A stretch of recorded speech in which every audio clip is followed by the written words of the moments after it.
Assalamualaikum warahmatullahi wabarakatuh. Ketemu lagi dengan saya, Bribka Suyono. Tentunya masih di channel saya, Suyono Listrik. Apa kabar Anda semua? Saya doakan semoga Anda selalu sehat, baik jasmani maupun jiwani. Ya, saya punya dua studio.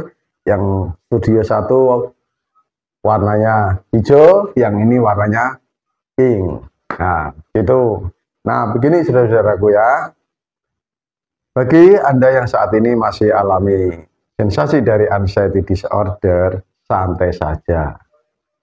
Kita, berarti sama saya, tidak sendirian. Banyak yang alami anxiety disorder, banyak yang alami asam lambung, banyak yang alami psikosomatik. Nah, tetapi kita juga harus berlomba dalam kebaikan. Kita harus segera bangkit dari ini semua. Jangan mentang-mentang temannya banyak, kita malah justru santai aja temannya banyak. Dan saya yakin Anda tidak bisa santai. Anda inginnya segera sembuh, termasuk juga saya. Nah, habis buka puasa, ditemani sebatang rokok dan secangkir kopi. Nah, begini, Anda pasti bertanya begini, Pak Yono kok berani ngopi? Pak Yono kok berani merokok? Nah, nanti akan saya jelaskan kenapa saya sudah berani ngerokok, sudah berani ngopi, padahal dulu saya pernah berhenti merokok selama 2 tahun, dan ngopi selama kurang lebih hampir 3 tahun. Gitu. Tapi sekarang alhamdulillah saya berani, dan alhamdulillah itu tidak mempengaruhi keadaan saya, tidak mempengaruhi yang signifikan lambung saya. Begitu. Saya di sini ya tidak jualan jamu, tidak jualan obat yang akan mengarahkan Anda beli produk ini, beli produk itu dan sebagainya, dan saya mendapat keuntungan. Oh, tidak. Tidak ya. Bahkan saya live TikTok pun saya tidak akan meminta giveaway dari Anda semua.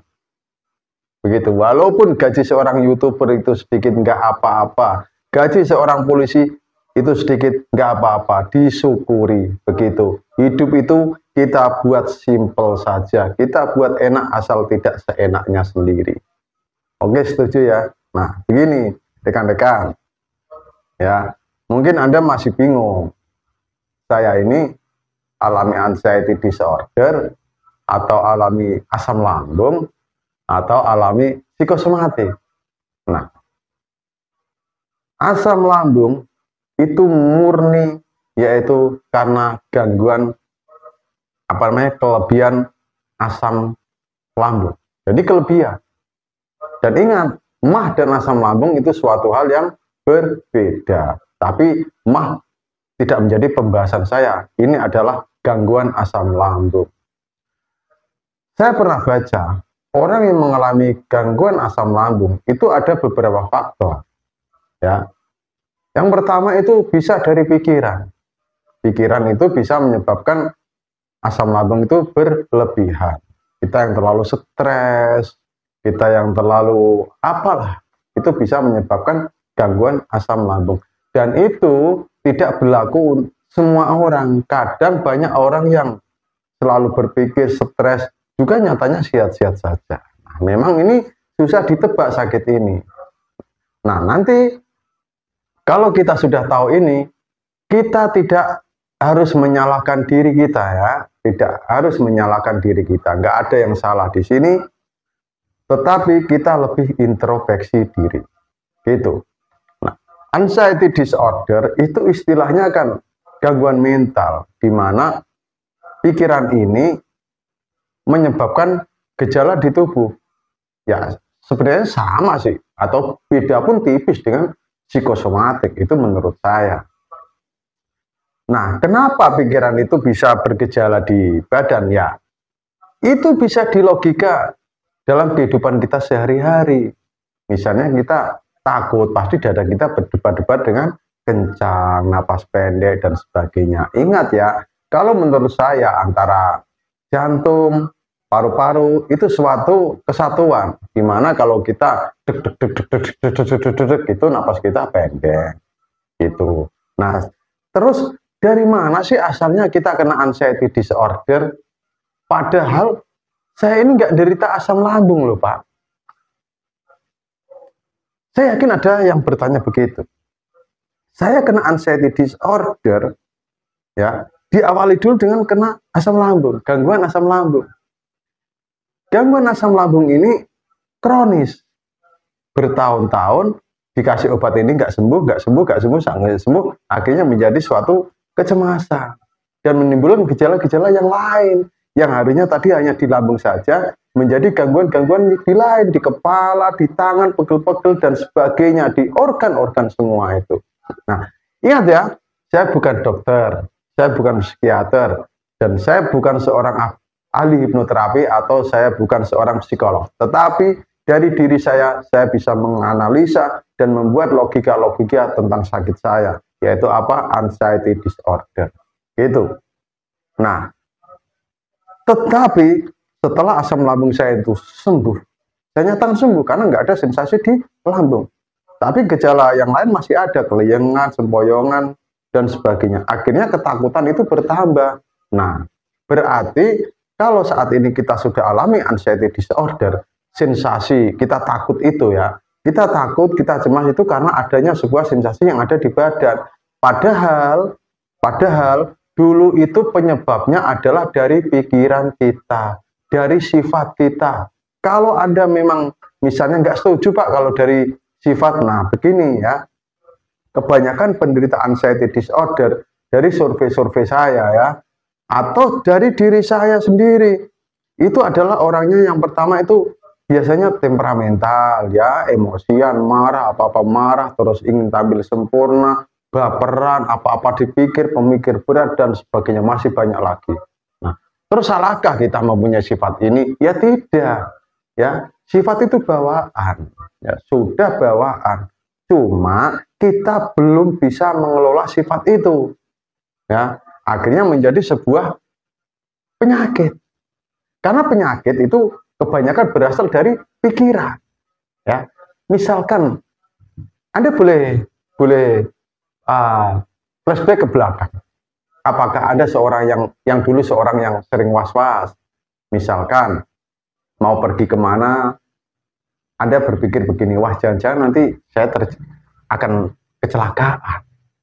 Terus, wah pintu kamar sudah saya kunci belum ya? Padahal Anda itu sudah mengunci kamar itu. Padahal Anda sudah mengunci pintu. Padahal mungkin sudah ada mematikan keran air, sudah mematikan kompor, sudah mematikan mesin pompa air. Tetapi saat Anda mau pergi, itu kepikiran lagi. Wah, tadi sudah saya matikan belum? Tadi sudah saya ini kan belum, dan sebagainya. Nah, apakah Anda mempunyai sifat seperti itu?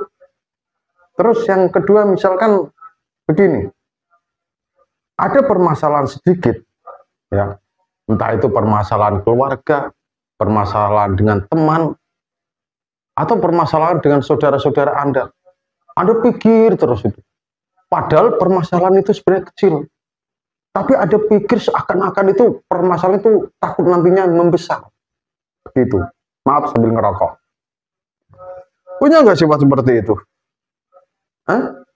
Punya? Kalau punya nanti tinggalkan kolom komen ya. Terus biasanya orang selalu ingin tampil sempurna. Misalkan rumah saya itu harus bersih gini, harus gini. Kalau diperintah pimpinan harus cepat saya selesaikan, tapi dengan sesempurna mungkin dan sebagainya. Pokoknya ingin tampil sempurna dalam segala hal. Apa-apa harus rapi ini dan sebagainya itu. Coba Anda punya sifat seperti itu enggak? Nah, dan masih banyak lagi.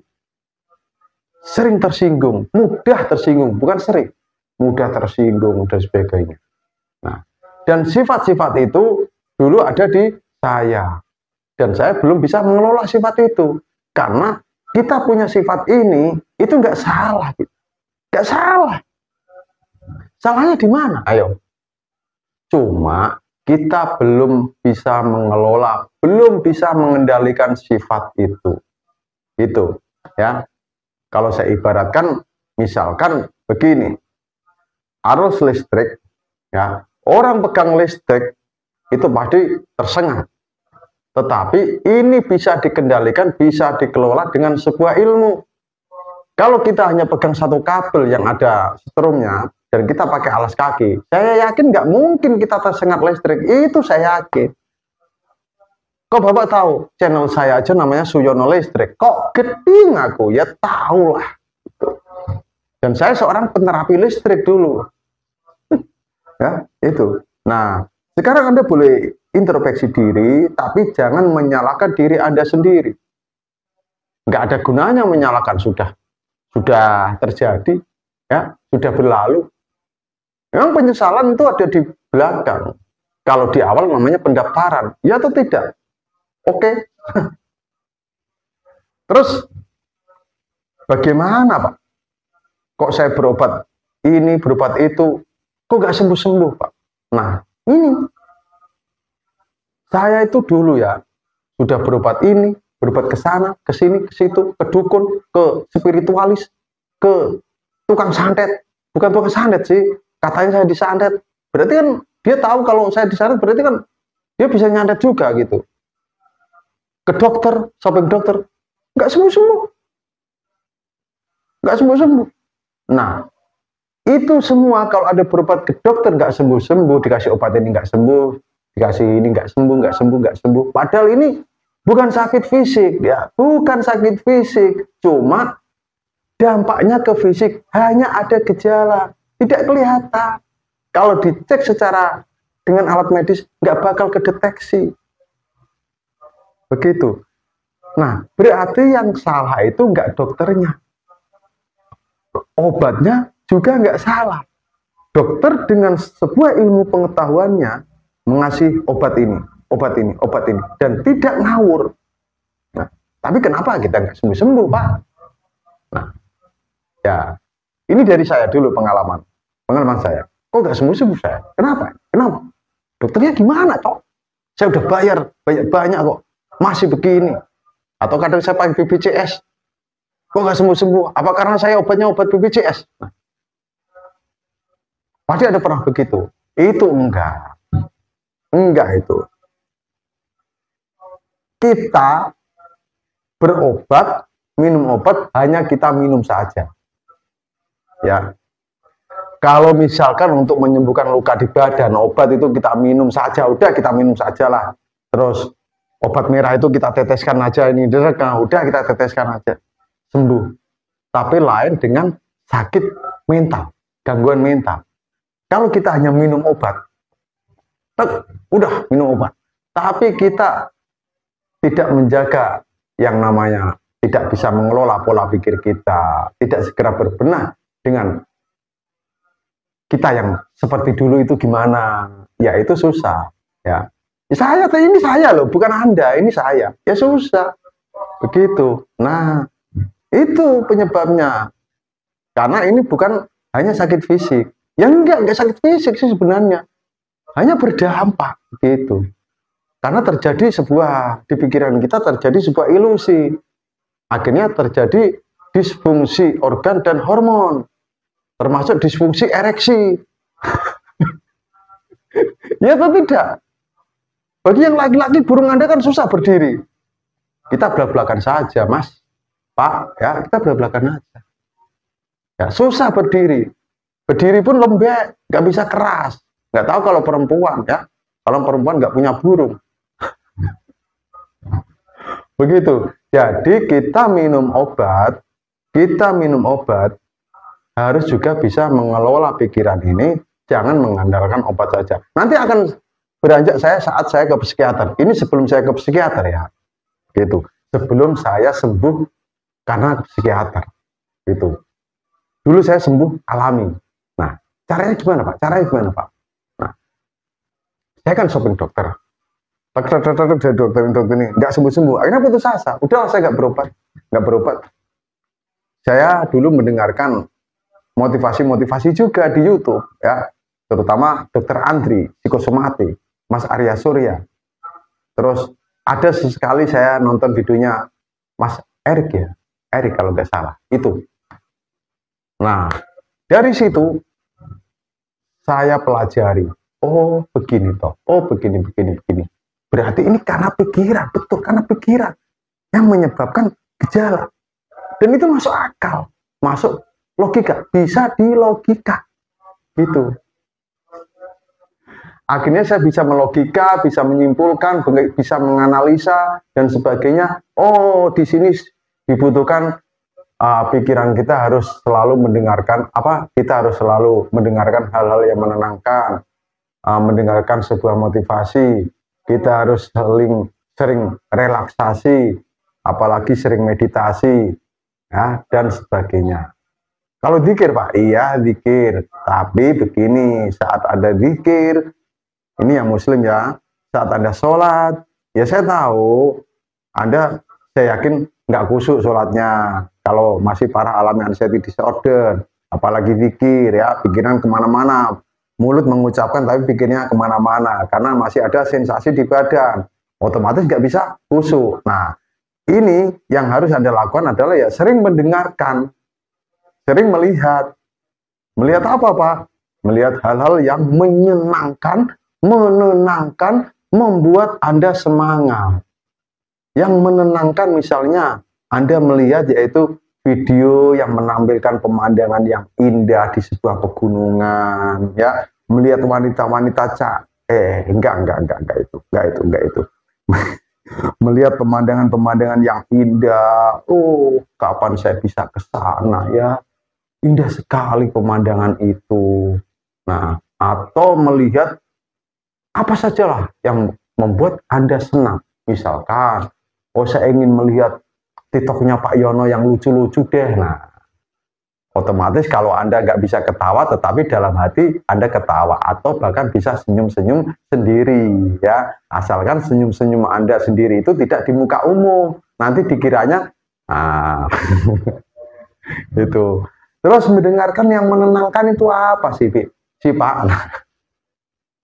Mendengarkan yang menenangkan, ya, misalkan kita mendengarkan audio relaksasi, suara kicau burung, ya, suara aliran air, suara hujan, rintik-rintik di YouTube pakai headset, ya, ditambah lagi sholawat dan sebagainya. Jadi mendengarkan yang menenangkan, melihat yang menyenangkan, mendengarkan yang menenangkan, terus ditambah lagi motivasi dari seseorang. Tentunya saya yakin lebih percaya motivasi orang yang pernah mengalami itu, ya, daripada motivasi orang yang nggak pernah mengalami asal berteori dan teorinya itu semrawut begitu. Kadang begitu aja kok susah, cemas kok susah, begini piknik apa coba. Orang yang alami anxiety disorder pinginnya piknik, tapi sudah nyampe di tempat piknik itu, walaupun pemandangan indah, pasti ujung-ujungnya ingin segera pulang, ya atau tidak? Paham saya.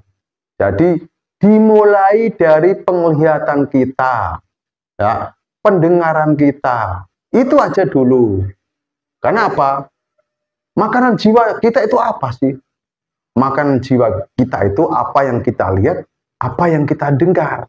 Kalau kita melihat yang suatu yang menakutkan, apalagi melihat tampilan YouTube yang berita-berita kecelakaan, orang meninggal, terus berita-berita ujaran kebencian, atau mendengarkan, misalkan Anda melihat gejala-gejala penyakit, tanda-tanda kematian, tanda-tanda 40 hari sebelum kematian. Kalau mendengarkan burung kedasih itu mitosnya apa? Firasatnya apa? Percaya sama firasat, percaya sama mitos. Udahlah, mitos hanyalah mitos. Firasat Anda belum tentu benar. Dan mitos itu juga belum tentu benar. Nah, sekarang kita mulai dari itu.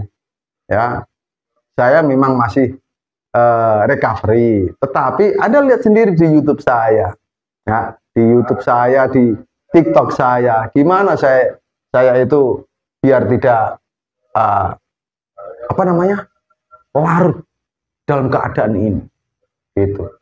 Ya tentunya saya harus bisa menghibur diri saya, ya, menghibur diri saya, atau lebih lagi bisa menghibur orang lain, gitu. Terus Pak Yono sekarang masih merasakan sensasi, masih, gitu, masih. Cuma saya berusaha untuk cuek, untuk mengendalikan, walaupun itu susah. Tapi nggak ada kata susah kalau kita mau melatihnya, gitu. Ya, pokoknya Anda itu jangan merasa kalau Anda sendiri. Anda masih butuh motivasi, termasuk saya butuh motivasi juga. Tetapi bedanya di sini, saya dan Anda, mungkin saya ini saat ini masih sudah bisa mengendalikan, ya, sudah bisa agak cuek. Dan masih beruntungnya saya di saku saya itu ada alprazolam, gitu. Kalau misalnya saya pergian jauh, ada sensasi yang, waduh begini, nanti ini pulang saya masih lama ini, masih jauh ini. Saya minum alprazolam itu, dan alhamdulillah memang membantu, begitu. Nah, kalau Anda ingin berobat psikiater, ayo silakan berobatlah ke psikiater kalau Anda berkenan. Ini bukan saya memaksa Anda, ya. Dan dari dulu saya nggak pernah melarang Anda untuk ke psikiater, begitu. Biar ada obat di situ. Saya nggak punya uang, Pak, untuk makan aja susah, misalnya begitu ya. Misalkan, mohon maaf, BPJS, saya itu pakai BPJS, psikiater itu nggak pernah bayar, murni BPJS itu ya. Ayo semangat, semangat, awali dengan penglihatan dan pendengaran Anda. Dan yang nggak kalah utama adalah pergaulan Anda. Kalau Anda bergaul dengan orang-orang toksik, kalau Anda sering bergaul dengan orang-orang toksik, kacau pikiran Anda. Gibah sana, gibah sini, jelekan sana, jelekan sini. Apalagi kalau Anda sudah kena anxiety disorder, jadi buser. Tahu nggak buser? Buser itu ya itulah. Pergaulan ini yang sangat menentukan antara penglihatan, pendengaran, pergaulan. Itu. Semangat. Salam sehat dari Bribka Suyono. Wassalamualaikum warahmatullahi wabarakatuh.